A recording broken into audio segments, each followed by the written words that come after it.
জাতীয় বিশ্ববিদ্যালয়ের 2023 সালের ডিগ্রি পাস ও সার্টিফিকেট কোর্স দ্বিতীয় বর্ষের পরীক্ষা আগামী 23 জুন থেকে শুরু হবে। বাংলা জাতীয় ভাষা সাবজেক্টের পরীক্ষা ওই দিন রয়েছে। আপনার কাছে সময় খুবই অল্প। এই অল্প সময়ের মধ্যে ভালো প্রস্তুতি নেওয়ার জন্য আজকের এই ভিডিওতে আমি একটা শর্ট সাজেশন আপনাদের সাথে শেয়ার করব, যে সাজেশনটিতে প্রশ্ন খুবই কম, তবে যে প্রশ্নগুলো রয়েছে সেগুলো অনেক গুরুত্বপূর্ণ হবে আপনার পরীক্ষার জন্য। চলুন আমরা সাজেশনটি দেখি। এটাই হচ্ছে সাজেশন, যেখানে ক বিভাগের অতি সংক্ষিপ্ত প্রশ্ন সাথে উত্তরগুলো দেওয়া আছে। খুব ভালো করে এই প্রশ্নগুলো পড়তে হবে, কেননা প্রত্যেকটা প্রশ্ন 99% আপনার পরীক্ষার জন্য গুরুত্বপূর্ণ। সো ক বিভাগের প্রশ্ন রয়েছে হচ্ছে টোটাল 64টা। এই 64টা প্রশ্ন ভালো করে রিভিশন দিতে হবে, পড়তে হবে। এছাড়াও আরেকটা গুরুত্বপূর্ণ বিষয় বলে রাখি, এই যে পিডিএফটা আপনারা দেখতে পাচ্ছেন, এটা যদি নিতে চান এই ভিডিওর প্রথম কমেন্টসে আমি পিডিএফটি ডাউনলোড করার লিঙ্ক দিয়ে রেখেছি, আপনারা ওইখান থেকেই ডাউনলোড করবেন। মানে এই ভিডিওর প্রথম কমেন্ট সেকশনে যাবেন, প্রথম কমেন্টেই এই পিডিএফটা ডাউনলোড করার লিঙ্ক পাবেন। লিঙ্কের উপরে ক্লিক করবেন এবং যে কোনো একটা ব্রাউজার দিয়ে ওপেন করে পিডিএফ ফাইলটা ডাউনলোড করে নেবেন।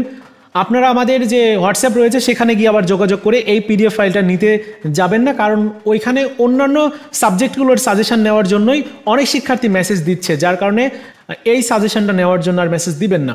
যাই হোক, এইবার কোন কোন প্রশ্নগুলো বেশি গুরুত্বপূর্ণ সেই বিষয়ে একটু বলে দিই, তাহলে আপনারা বুঝতে পারবেন। ক বিভাগের যে অতি সংক্ষিপ্ত প্রশ্ন রয়েছে, কোন গল্প, কোন কবিতা বা কোন প্রবন্ধ থেকে হওয়ার সম্ভাবনা সবচেয়ে বেশি, এখানে কিন্তু সেই বিষয়ে ইনস্ট্রাকশন দেওয়া আছে।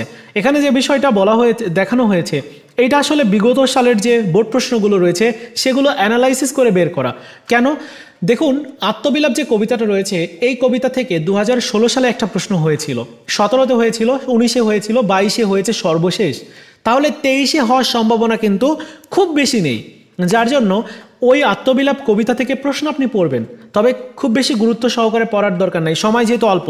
তাই যে কবিতা থেকে বা যে প্রবন্ধ থেকে পরীক্ষাতে প্রশ্ন আসার সম্ভাবনা বেশি, সেগুলোকে বেশি করে ভালো করে পড়তে হবে। যেমন ঐকতান কবিতা 100% এখান থেকে প্রশ্ন হবেই, একটা প্রশ্ন হবেই, কেননা 2021-এ সর্বশেষ প্রশ্ন করা হয়েছে। সো 23-এ আসার সম্ভাবনা বেশি। চৈতি হওয়াও কিন্তু সেম একই, 4 বার এই কবিতা থেকে প্রশ্ন হয়েছে, সর্বশেষ 21-এ হয়েছে, 23-এ হওয়ার সম্ভাবনা বেশি। এটা একটু স্ক্রিনশট দিয়ে আপনারা নিয়ে নেন, কারণ যাদের কাছে প্রিমিয়াম সাজেশনটা আছে তাদের কাছে এই বিষয়গুলো রয়েছে, আর যাদের কাছে নেই তারা হয়তো এটা জানেই না।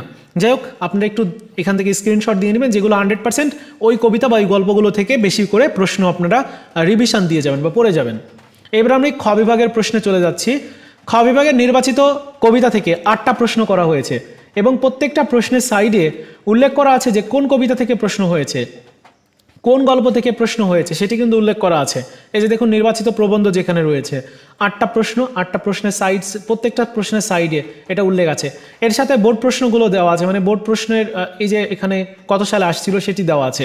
অনেকে বলবেন যে ভাইয়া, বোর্ড প্রশ্ন থেকে নাকি এবার কমন হওয়ার সম্ভাবনা খুব বেশি নেই, তবে আপনাদের সিলেবাস কি পরিবর্তন হয়েছে? হয়নি তো। তো যে গল্পগুলো রয়েছে সেই গল্পগুলোর যে টপিকসগুলো সেগুলো তো ভিন্ন না, তাই না? যেমন চৈতি হওয়া থেকে এই কবিতাটা করা হয়েছে, প্রিয়ার জন্য অন্তহীন অপেক্ষার বর্ণনা দিতে বলা হয়েছে। তো আপনারা যদি এই প্রশ্নটা একটু ভালো করে দেখে যান, তাহলে এই রিলেটেড বা এই গল্প থেকে, কবিতা থেকে যদি প্রশ্ন হয়, তাহলে আপনি লিখতে পারবেন না? অবশ্যই তো পারবেন।